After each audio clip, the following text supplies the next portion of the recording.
I'm going to speak today on keeping small, staying invisible. This is a topic which I'm basing my next presentation on this week, called From Hidden to Radiant. So I am prepped to speak about this. It all starts, of course, with the wounds in childhood when you were rejected, felt abandoned, felt alone, and you were afraid and needing safety and security.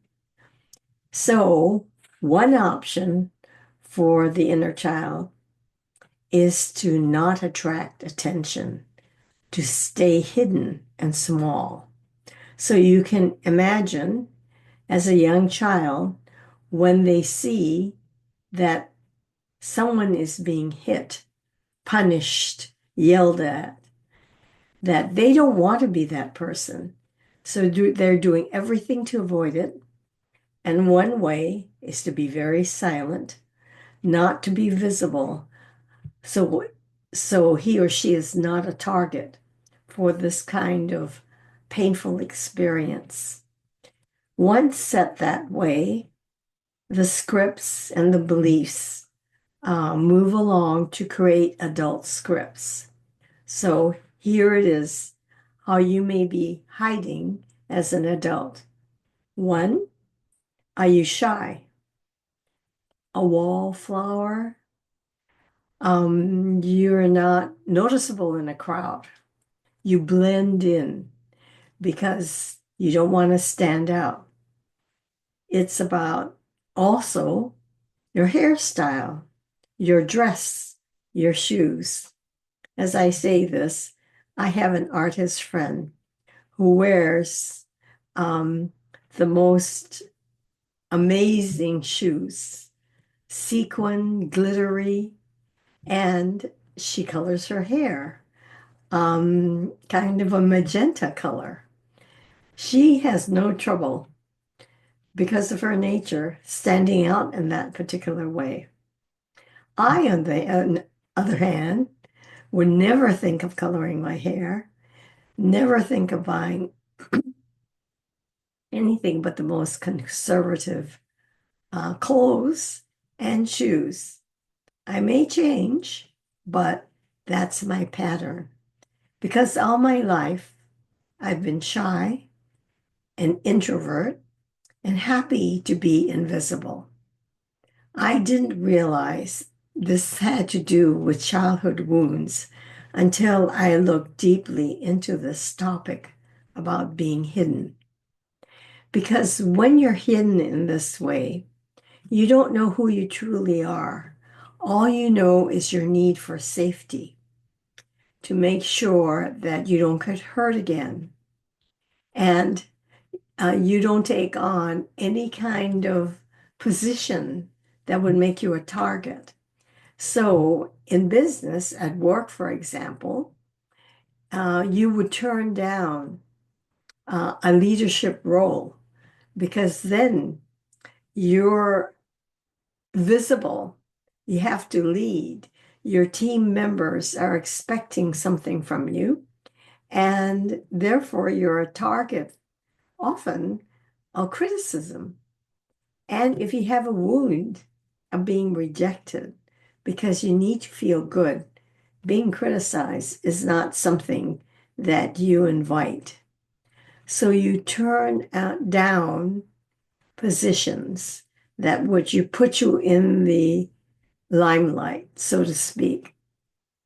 And when you think of careers that you can have, the safe ones are the ones where you're doing tech work or engineering work or work, with a draft board, designing,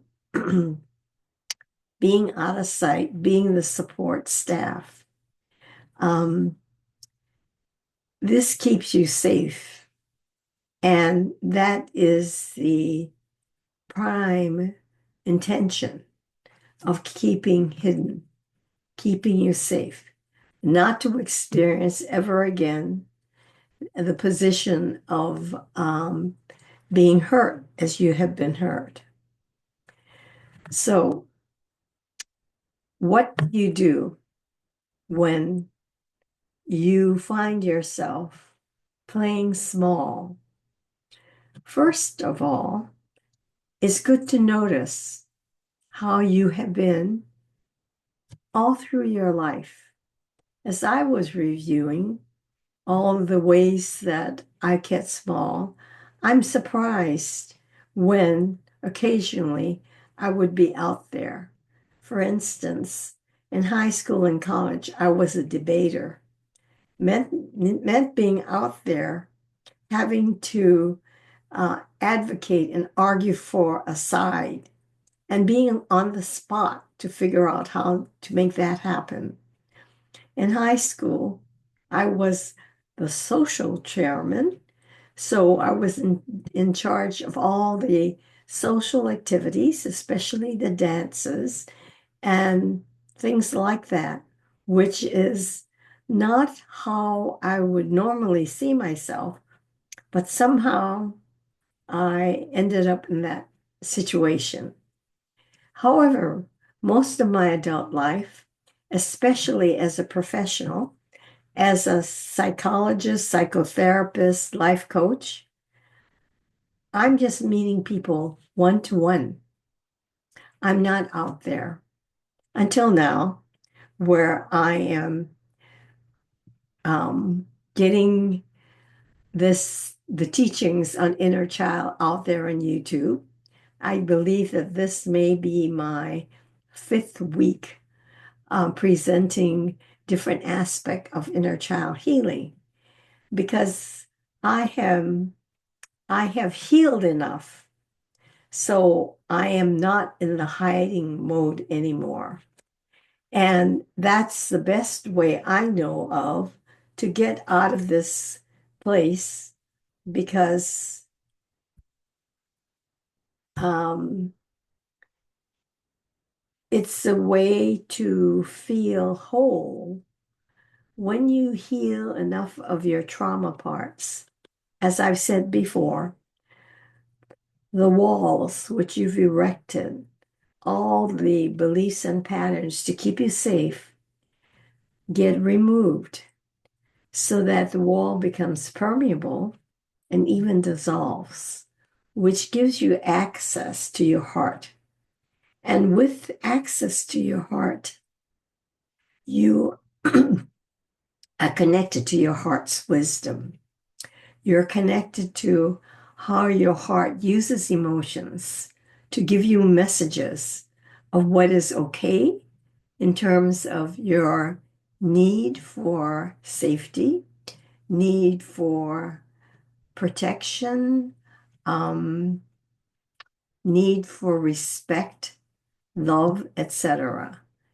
And this is a powerful alliance to make.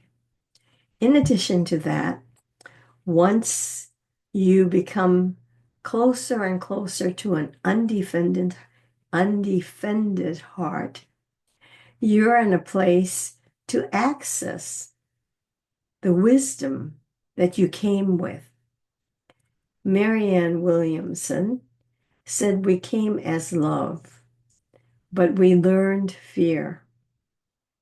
And our journey is about unlearning that fear and returning to love. And that is how I position myself.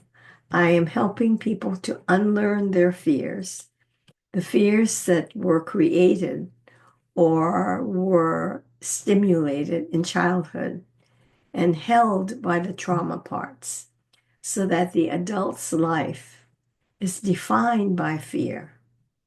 So that's another way of knowing that you're in hiding.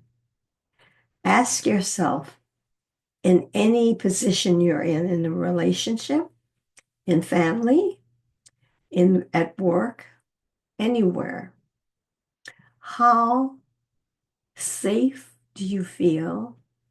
Are there times that fear comes up?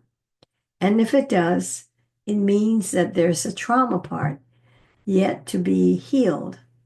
And that's why I love the work that I do, because I have the inner child method, which I provided in the last video, as well as the MAP process, Make Anything Possible, where I use the trained subconscious, superconscious, like a genie who can treat trauma parts as the client, as I am remembering the memories or see evidence of a belief or a pattern.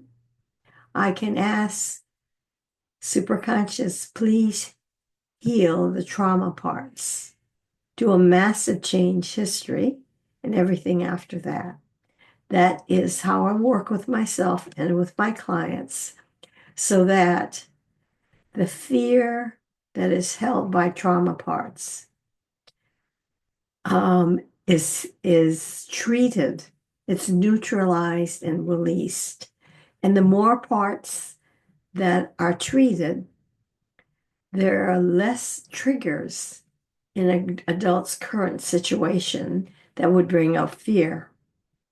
So anytime you're procrastinating, afraid to move forward in a project, afraid to speak up in a meeting and giving your point of view, it's because fear holds you back. The parts that want to keep safe and hidden. So that's my explanation about being hidden and why, how it all started, and how you can dissolve neutralize and dissolve the fear held by the trauma parts that get triggered in adult situations. So, have any questions? Please ask in the comments below. Thank you for being here.